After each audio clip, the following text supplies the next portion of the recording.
Bienvenidos a nuestra entrevista. Soy Satoru Yamada, crítico de arte y doctor de historia de arte.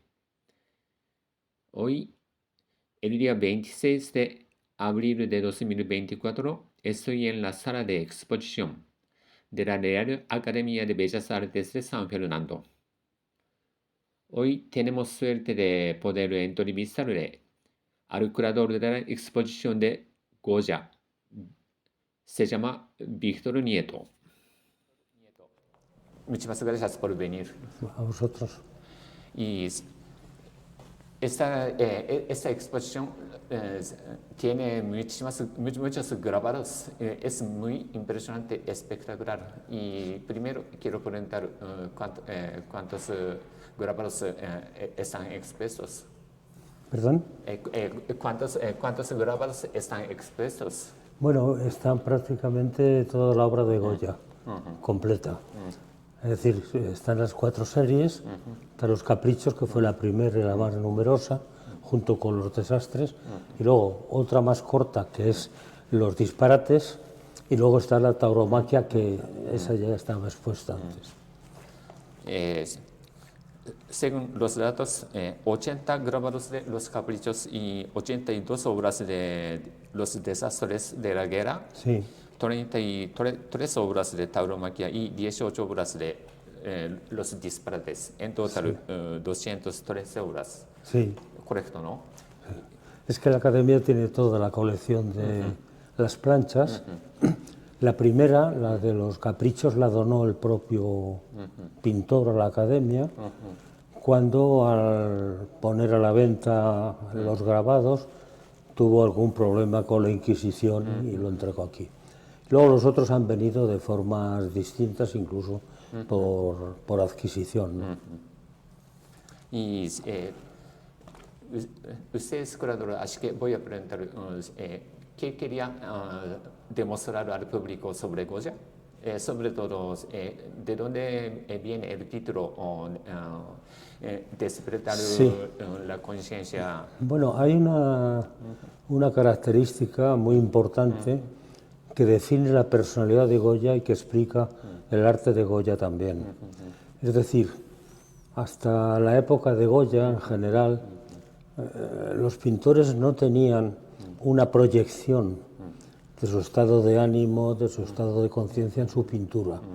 Cuando vemos un retrato de Velázquez o una obra de Velázquez, no podemos saber el estado de ánimo de Velázquez. En cambio, cuando vemos una obra de Goya, sí, se adivina que hay una transposición de su estado de ánimo. Eso viene también determinado porque Goya es un artista que no le gusta el sistema de encargo para pintar. Prácticamente hasta entonces toda la pintura o la escultura se hacía mediante un encargo. A Velázquez trabajaba en palacio, tenía que hacer obras, mientras que Goya, lo del encargo ya piensa que le resta bastante libertad. Hay una carta que escribe a un amigo en que dice textualmente: estoy harto de hacer obras por encargo, en las que el capricho y la imaginación no tienen ensanche.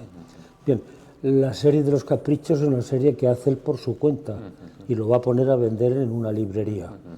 Y es una serie que hace libremente en su estudio, que trabaja con ella, distinto de cuando hay un encargo con unos condicionantes, etcétera, etcétera. Y por otra parte, Los Caprichos, que además tiene un sentido crítico muy potente, al ser grabados que él puede hacer y que puede vender, tiene también otra característica, que es el sentido de la reproductibilidad que tiene la obra. Un retrato que hace Goya para un palacio lo verían una serie de personas que entrasen. En cambio, la serie de los grabados lo verían muchas más. Hay que tener en cuenta que los grabados que hoy vemos puestos no se veían así, se veían en álbumes, ¿no? Lo cual supone que habría pues un conjunto de personas que comentarían, que hablarían sobre eso. Con lo cual, lo que Goya introduce ahí tiene una difusión muchísimo mayor.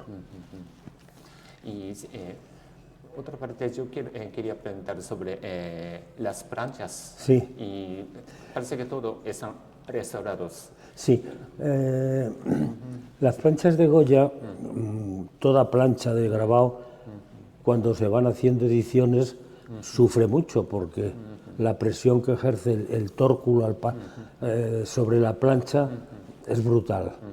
Claro, eso crea deformación, crea desgaste, etc. En un momento dado, para poder seguir tirando planchas, se les dio una capa metálica, un tinte metálico, para proteger el cobre y poder seguir tirando. Ahora, como la presión no es solamente sobre el grabado, sino la plancha misma, llegó un momento en que se prohibió ya en la academia seguir tirando, como ahora no se pueden tirar más. Entonces, en colaboración con el Instituto para la Gráfica de Roma, se planteó la posibilidad de quitar esa capa metálica de protección para dejarlos a la vista. Se ha podido hacer en 3 series, en los caprichos, tenemos aquí, en los desastres de la guerra y en los disparates. La tauromaquia no. La tauromaquia tiene unos problemas que hay que esperar un poco para poderlo realizar. Entonces, de esta forma se puede ver directamente la incisión, el trazo, el mismo color del cobre, que es de una gran belleza, ¿no? La verdad es que yo pensaba que la Real Academia quería imprimir más, quiere hacer versión para publicar los grabados de Goya de nuevo. No se imprime ya. Ya no sé. Esto no queda así. Por eso se ha pensado, porque las planchas no se exhibían. Se exhibían los grabados, pero las planchas no. Desde el momento en que las planchas no se usan ya para imprimir, pues decidimos exponerlas para que se pueda ver con... Bueno, totalmente son obras de arte. Sí, claro. Entiendo. Bueno, hablamos primero de los caprichos. Sí. Y más o menos, ¿en qué año se publicó? 1780-90 por ahí. Ahora mismo no lo recuerdo. Es una serie que él decide por su cuenta, que está cargada de sentido crítico. Lo digo porque también tiene un sentido crítico los desastres, pero ahí es un objetivo nada más, el problema de la violencia, el problema de la guerra, etc. Mientras que aquí es una crítica de costumbres. Y entonces, por ejemplo, se critica el poder, se critica la nobleza, se critica, por ejemplo, también pues, la mala enseñanza, se critica al clero, se critica la nobleza, que fue una de las razones, todo esto por lo que Goya tuvo que retirarlo. Y además tienen cada lámina un letrero debajo, explicativo. No siempre explica de todo.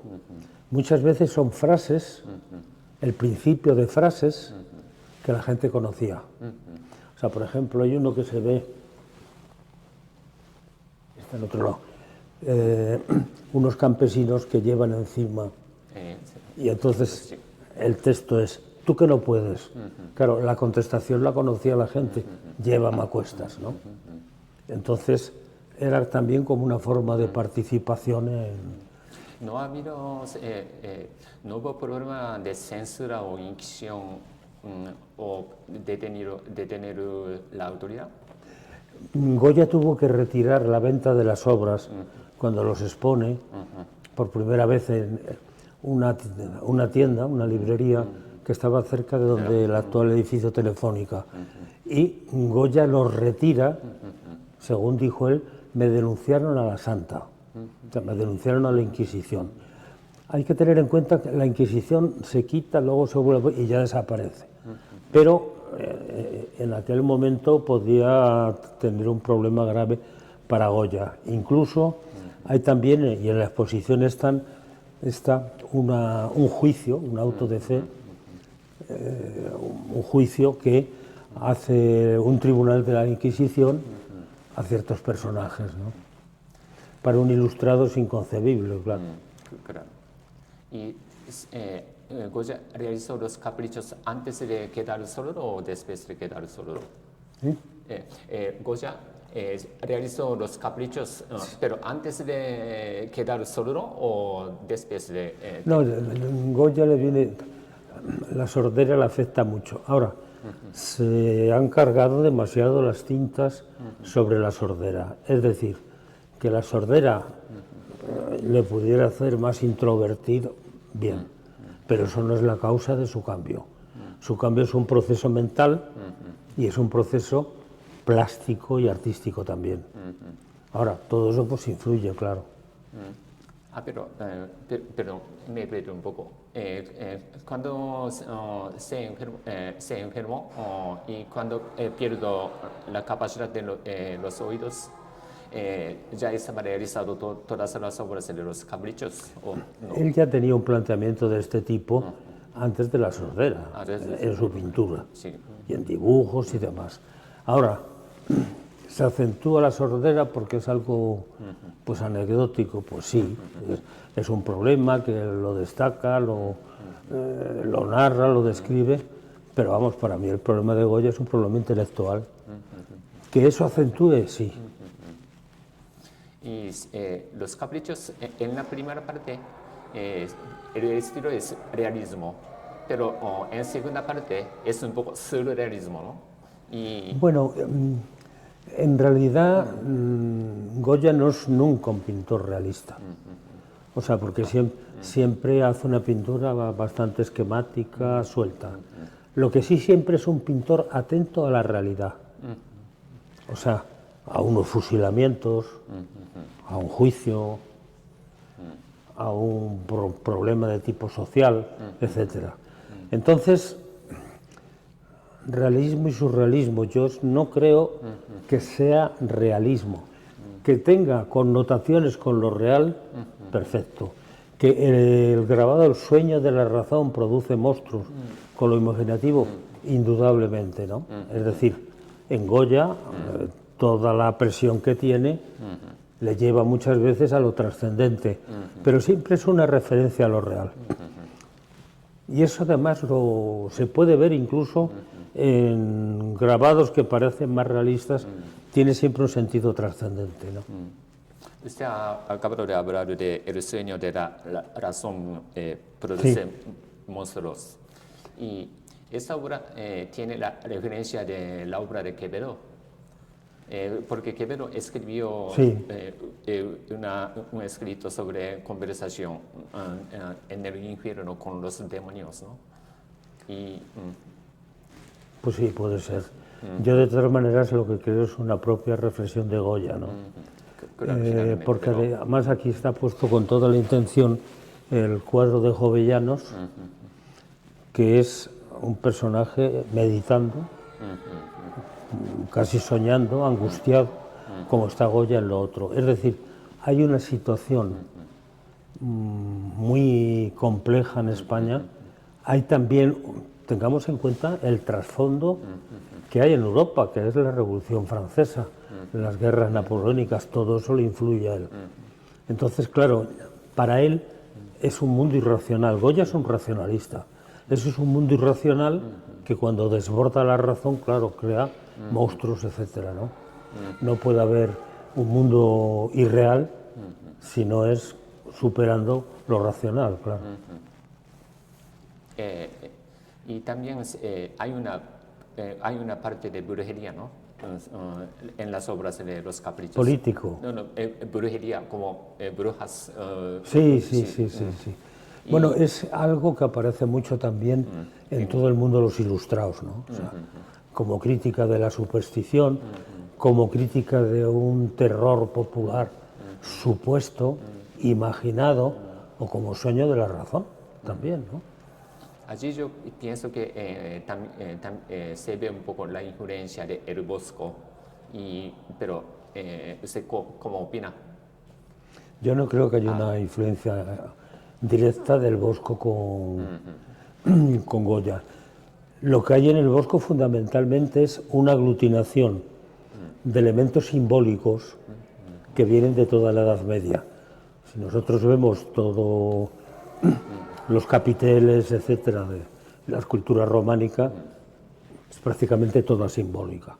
El Bosco lo que hace es sintetiza todo eso con un film moralizante, lo intelectualiza en una gran pintura.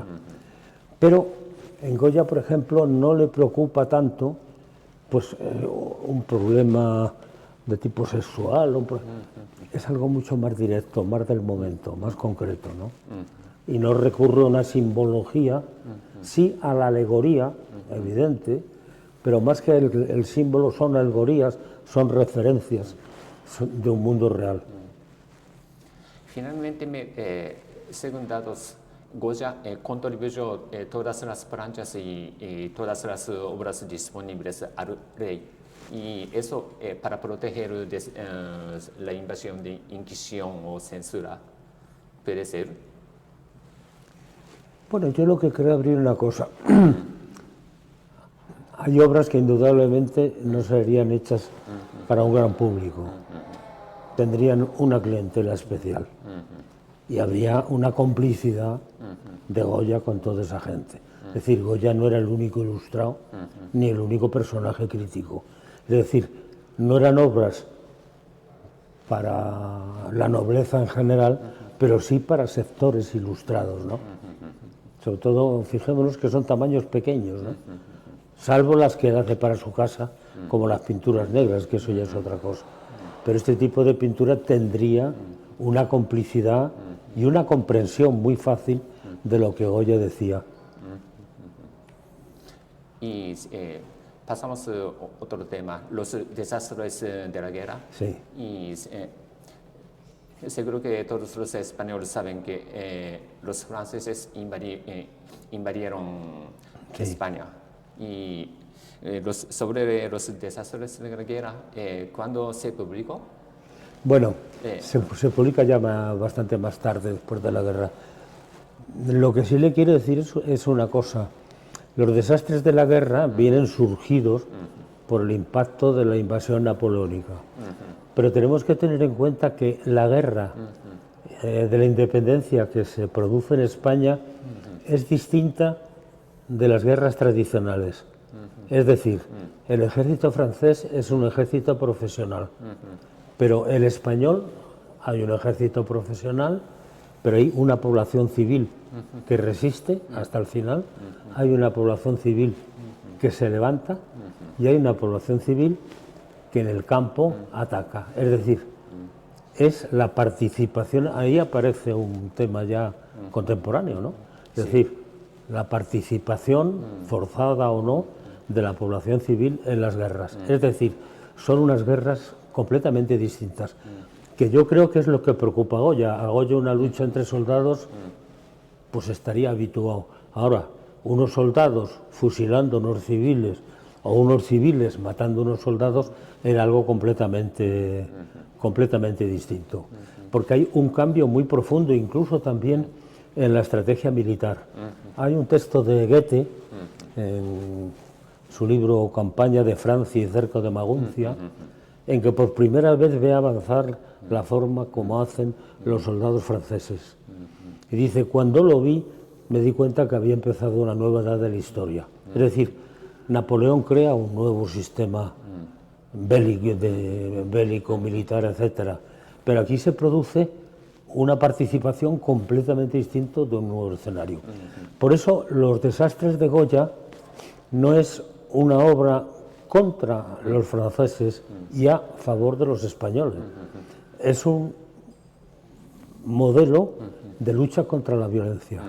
Si hay un acto de violencia, muchos de franceses lo reproduce, pero si lo hacen los españoles también. En ellas aparece algunas obras en las que los españoles están haciendo saqueo a los muertos del Claro, franceses.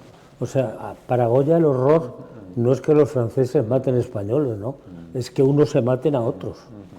Y eso es lo que, el fondo, claro, hay bastante más protagonismo de los franceses, por razones lógicas, pero el planteamiento de Goya es, por ejemplo, incluso en la tauromaquia, que hay esa polémica de si Goya taurino o Goya no taurino. Goya, cuando hay una suerte que es una carnicería, la pinta. Pero cuando es una suerte bella también. Es decir, siempre ha estado en él esa crítica de la violencia y de la sinrazón, ¿no? Por eso, antes que esta, hicimos en Milán otra, era distinta, tenía cosas de esta, pero era distinta, que la titulé La rebelión de la razón. Es decir, la razón se revela frente a esa sinrazón. La haga quien la haga. Y como lugar de la autoridad de aquella época para publicar el desastre de la guerra, ¿cómo reaccionó? ¿O quería hacer censura?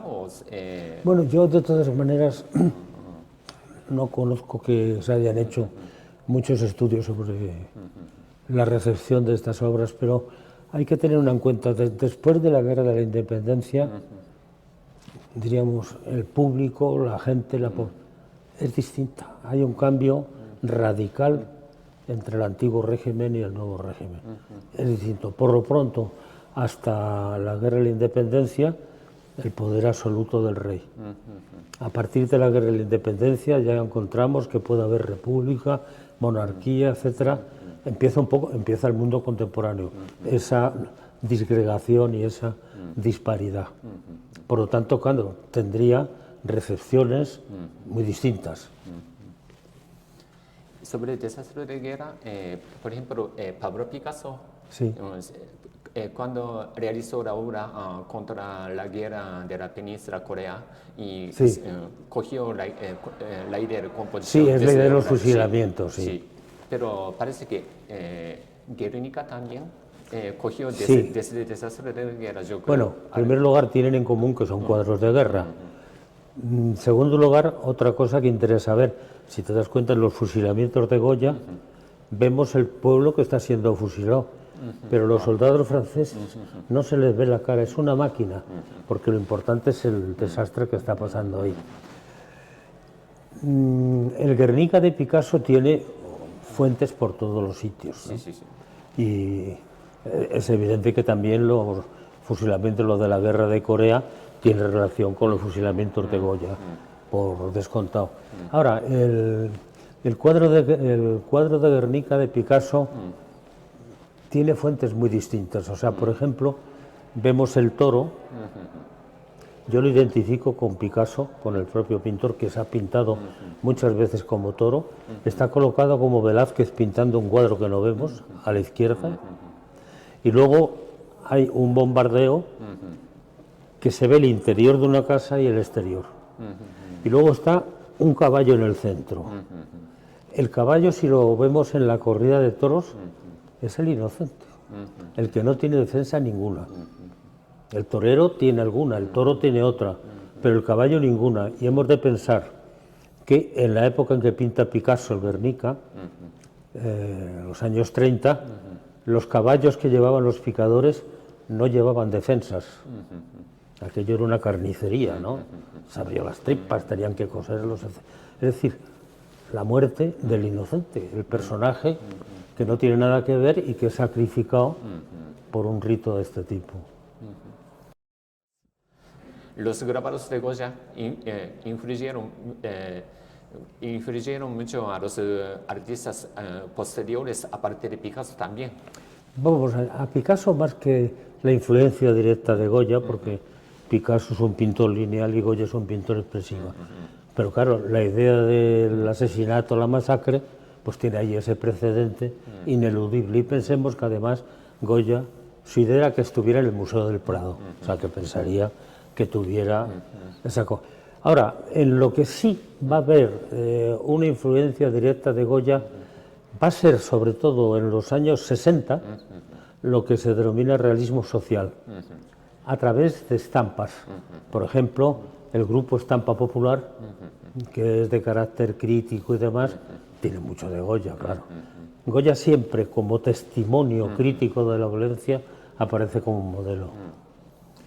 Y yo creo que Goya bueno, no solamente yo, sino también muchos críticos piensan que el primer pintor que introdujo directamente el interior, Sí, sin sí, sí, ningún sí. encargo.